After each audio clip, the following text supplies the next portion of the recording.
Welcome to the Membership Guys podcast. Kick-ass advice and tips for membership site owners.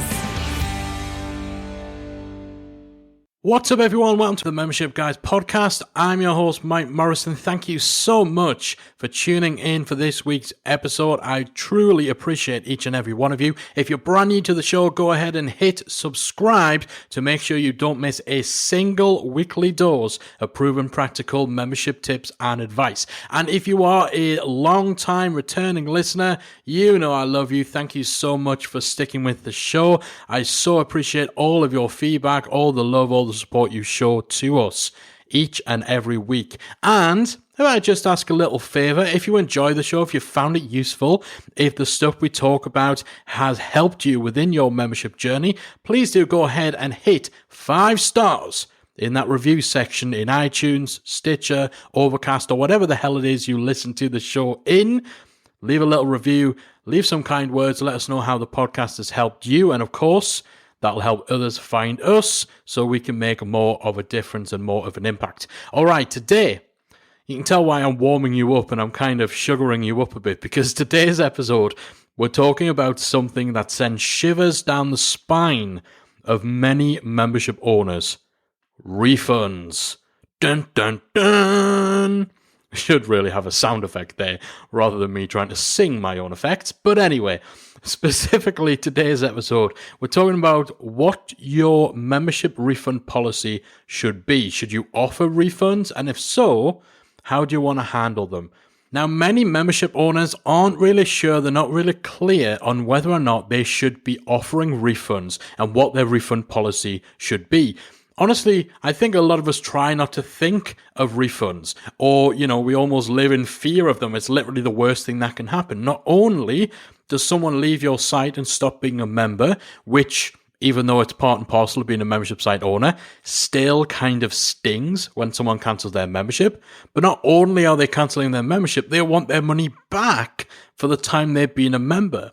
Like, that's literally the worst thing that could happen to you as a membership site owner, right?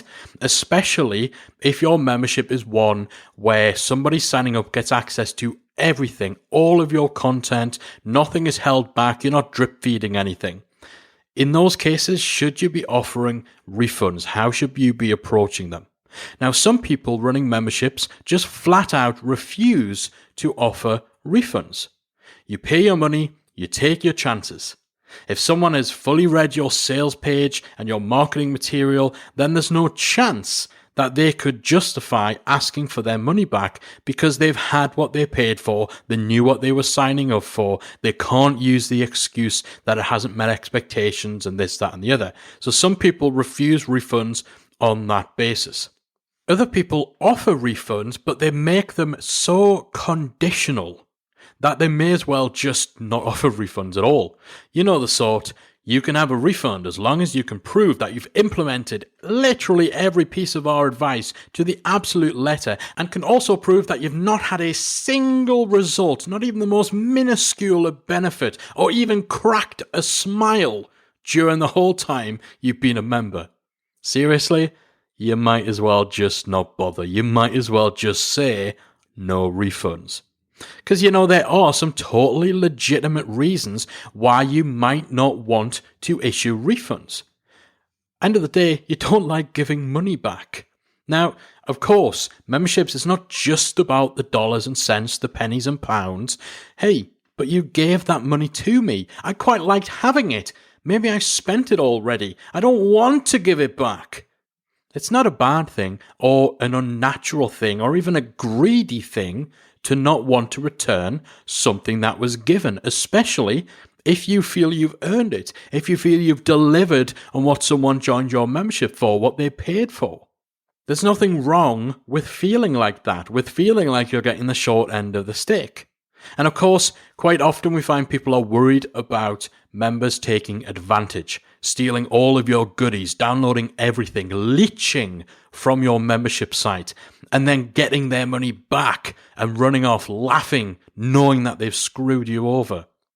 And ultimately, if you know that your product is top notch, you know that you've delivered on your promises, that you've provided genuinely useful content, that you've been clear about what somebody is getting when they join your site, then you're probably going to be feeling like they have no cause to ask for their money back, that it's not justified, that it's wrong.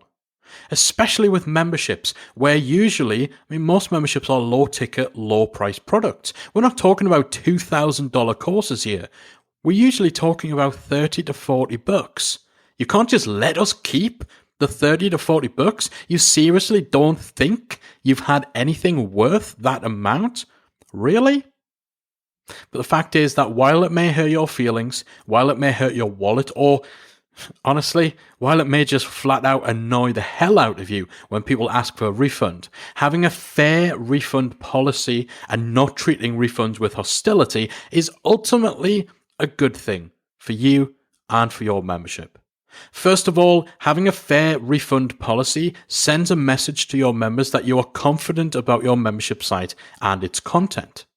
Secondly, if you decide to take a hard line and fight refund requests tooth and nail, then you'll end up spending a lot of time and energy on the wrong thing. It's so much better to channel and to focus your energy into positive stuff rather than negatives, and fighting back against refund requests is certainly one of the biggest negatives you might deal with as a membership site owner. So focus that energy instead on the positive stuff, on making your other members happy, on serving your community, serving the people who appreciate you, who want to remain subscribed, improving engagement, increasing retention, the positive stuff. Don't waste your time and effort on the negative of fighting a refund, even if you think you're in the right. And thirdly, refusing a refund outright, it'll usually backfire. Even if you feel totally justified in saying no when somebody requests a refund, chances are the person that you refuse also feels totally justified in their request. And in this day and age, those type of people are more likely to use social media, use review websites and so on to post negative feedback about your business. Plus, they'll likely just try to get their refund via other channels, through their bank, through their credit card company, through PayPal, and so on. All of these types of channels have processes in place to dispute payment. And typically those sorts of institutions have processes in place to dispute transactions. And more often than not, they'll side with their customers rather than with sellers, simply because it's easier. And of course, those people are their customers. They want to keep them happy. So even if you do feel totally justified, then it can cause problems, because if those type of disputes are lodged with payment providers, that can have wider implications for your business, because it could screw up your relationship with the payment processor you're using for your membership and potentially mess with your ability to take payment from your other members. If you're using PayPal or Stripe and you're getting disputes left, right, and center, then there's every chance that those companies could freeze or even shut down your account. So a lot of the time, it's simply not a hill worth dying on. It's not a fight worth having. But of course, this doesn't mean that you should actively encourage people to ask for refunds or even immediately honor every single refund request without question. So, how should you approach your refund policy? What sort of things should you include in your terms and conditions, and make sure that is absolutely clear as relates to processing and requesting refunds? First of all, you want to make sure you have some form of time frame that is stipulated for claiming a refund.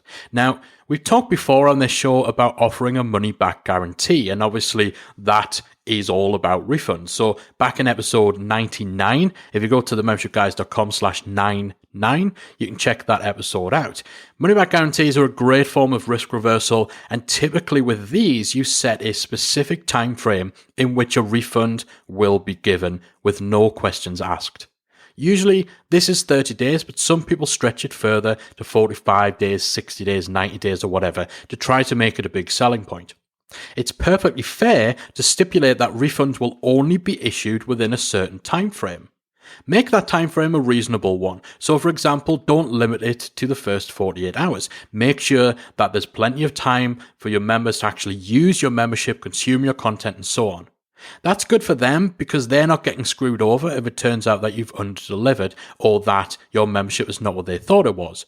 And it's good for you too because you're not rushing them into a decision over whether they want to stay or whether they're going to take advantage of your refund policy.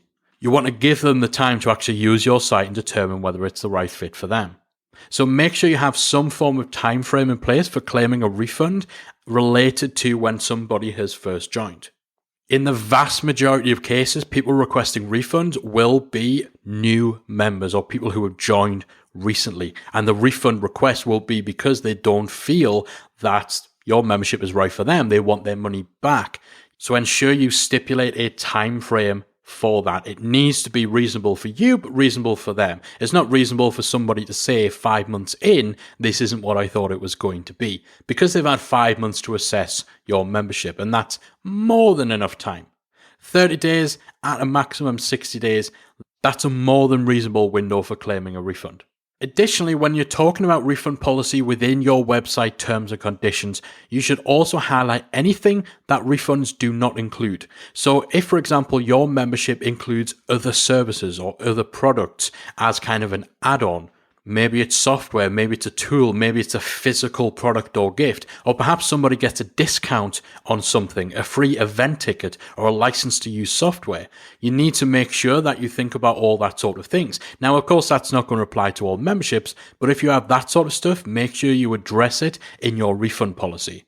If joining your membership also gets somebody a free ticket to an event and they request a refund before that event happens, then obviously you want to make sure it's clear that the free ticket will no longer be valid or the license to use the software won't be valid. Or if they join your membership and in doing so, they get 50% off a physical product that you also sell, then be clear on whether or not the refund will also be given on their purchase of that additional product, or whether they will need to essentially pay you to cover that 50% discount. So this is obviously going to differ. It's not going to be applicable to a lot of memberships where you don't have these other things in the mix, but it's certainly something to keep in mind if you do have this kind of setup, that you should be addressing how your refund policy applies to those other elements if someone wants to get their money back. Now, you will also from time to time get emails from people who've been members for several months, maybe even several years, but for whatever reason, they haven't been logging in and using your site. And in very rare occasions, those people might ask for a refund for the entirety of the time that they've been inactive. Now, personally, I feel that's a step too far. I feel that's an unreasonable request, especially if your membership is one where they actually have the capability to cancel their own account. And even more so if they have the ability to pause their subscription. Sometimes these people could end up asking for refunds of up to 6 to 12 months, maybe even longer. And there's no way that that's justified. These guys would have a hard time going to their payment processor to try to get all of these payments reversed. And I'm not sure many people would take them seriously if they then complained about it on social media either. Now, of course, if they did try to cancel and there was a screw up at your end, there was a technical failing, then of course they're in the right. Otherwise, at the very most, I'd maybe offer to refund their most recent payment as a gesture of goodwill, but otherwise stand firm. Again, especially if they could have just logged into your site at any time and cancelled themselves. Members need to be responsible for their own subscription. It is totally unreasonable for somebody to end up just not using your site as much as they would have wanted and then to expect you to give them their money back for that. And this is where it's good to check things like login records of your site and checking your email marketing system to see if they've been receiving your emails and opening them. If they've been doing that sort of stuff, then these guys can't even claim that they forgot that they were subscribed. You have to draw the line somewhere. And to this end, it's worth maybe adding a line into your terms and conditions that stipulates that members are responsible for cancelling their account if they're not using their site or they no longer need it, and that refunds will not be given for inactivity. It's like joining a gym and then not getting around to going for 6 months and expecting them to give all of your money back because you haven't bothered yourself to go and exercise. That goes over the line in terms of what's reasonable and what's not. And you're perfectly justified as a membership site owner to really stand firm on that and to make that something that you absolutely won't issue refunds for. The other type of request you'll sometimes get are from people who meant to cancel. They intended to cancel their membership, but for whatever happened, they either forgot or they didn't get around to doing it before their latest payment came in. Sometimes people intend to cancel, they forget when their payment date is, then they get a payment notification sooner than they thought it was going to come, and they think, oh, no, I meant to cancel. I didn't mean to continue my membership.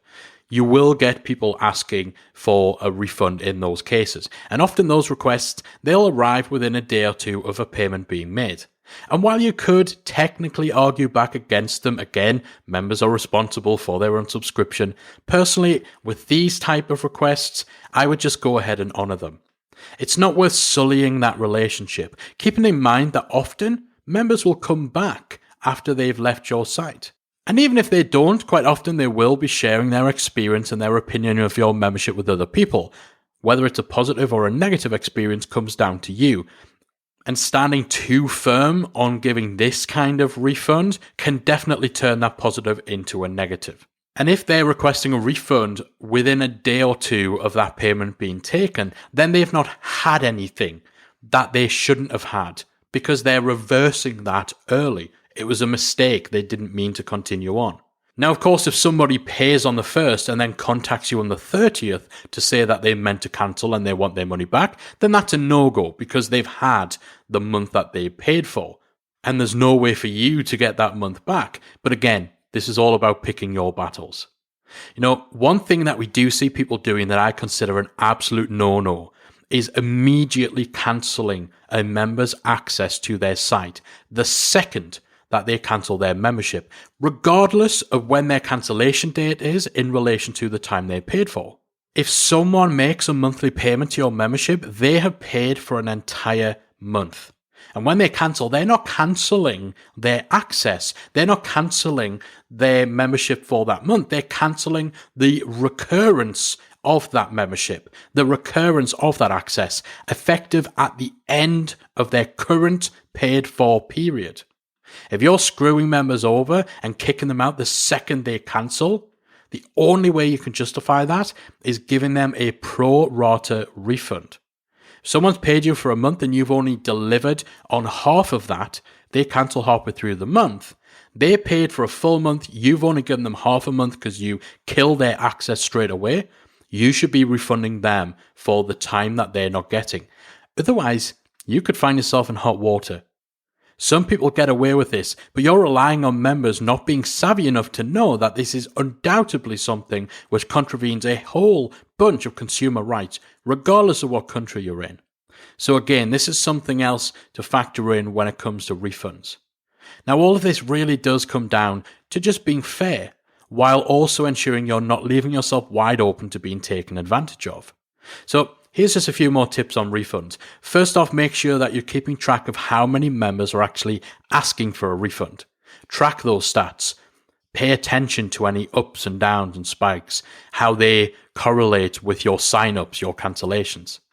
Keep a record of where your refunding members are typically coming from. So where did they come from when they joined your site? This will help you determine whether certain specific marketing channels are attracting the wrong type of people. Don't feel uncomfortable asking people why they want a refund either. You may be surprised with the reasons that they give you. Again, as with cancellations, someone wanting a refund isn't always because they think your website is low quality or they don't think they've had value for money. It may just be that they misunderstood something, or that someone referred your membership and told them one thing and they just kind of rushed into signing up based on that recommendation. But as it turns out, there was a lot of miscommunication there. And sometimes it's just misunderstanding on their part. For example, we have a whole bunch of tech walkthroughs for the different membership plugins as part of our membership, membersiteacademy.com. And yet, we had somebody request a refund a few months ago because they were disappointed that we didn't cover any tech stuff. Now, even though this content is so clearly there, it's real hard to miss it. For whatever reason, the tech stuff we cover had slipped by this person. Pointing them in the right direction changed their mind. They decide they didn't want the refund. They apologized for the fact that they'd missed it and they'd thought that we didn't have this fundamental piece of the puzzle, and they ended up sticking around. And of course, even if you don't turn that one person around, you don't change their mind, they still want that refund. Knowing the reasons why people request refunds can help you to plug up any holes in your marketing, address any issues in your membership, so that you can hopefully prevent future requests as well. So hopefully that's given you some good pointers, some good food for thought on how you should be approaching refunds. Again, it is about picking your battles and making sure you're not taking all your time and efforts and energies and having them wrapped up in fighting back against refund requests. The truth is, you shouldn't be getting a whole bunch of requests anyway. If you are, then that's perhaps symptomatic of bigger issues. You should only have a handful at most refund requests to deal with on a month-to-month basis, perhaps even less than that.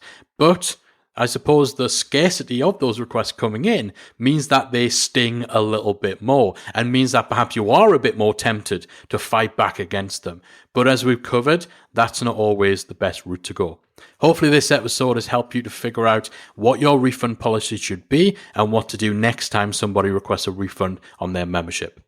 Hopefully this has been useful. Thank you so much again for listening to the show. Again, if you are a new listener and you've enjoyed today's episode, make sure you hit subscribe. If you're a returning listener, go ahead and leave us a nice review and let me know on social that you have so I can thank you personally. Twitter, it's at Membership Guys. Instagram, it's at Membership Guy. Or, of course, if you're inside our free Facebook group, talkmemberships.com. Let me know in there as well. That's it from me for this week. As always, I'll be back again next week with your regular installment of membership tips and advice on another episode of the Membership Guys podcast. If you've enjoyed today's episode of the Membership Guys podcast, we invite you to check out the membersiteacademy.com. The Membersite Academy is the essential resource for anyone at any stage of starting, growing and running a membership website. So whether you're still figuring out what your idea is going to be, or whether your website is already up and running and you're just looking for ways to grow it and attract new members, then the Membersite Academy can help you to get to the next level. With our extensive course library, monthly training, exclusive member-only discounts, perks and tools, and a supportive, active community to help you along the way with feedback, encouragement and advice, the Membersite Academy is the perfect place to be for anyone looking to start, manage and grow a successful membership website. So check it out at membersiteacademy.com.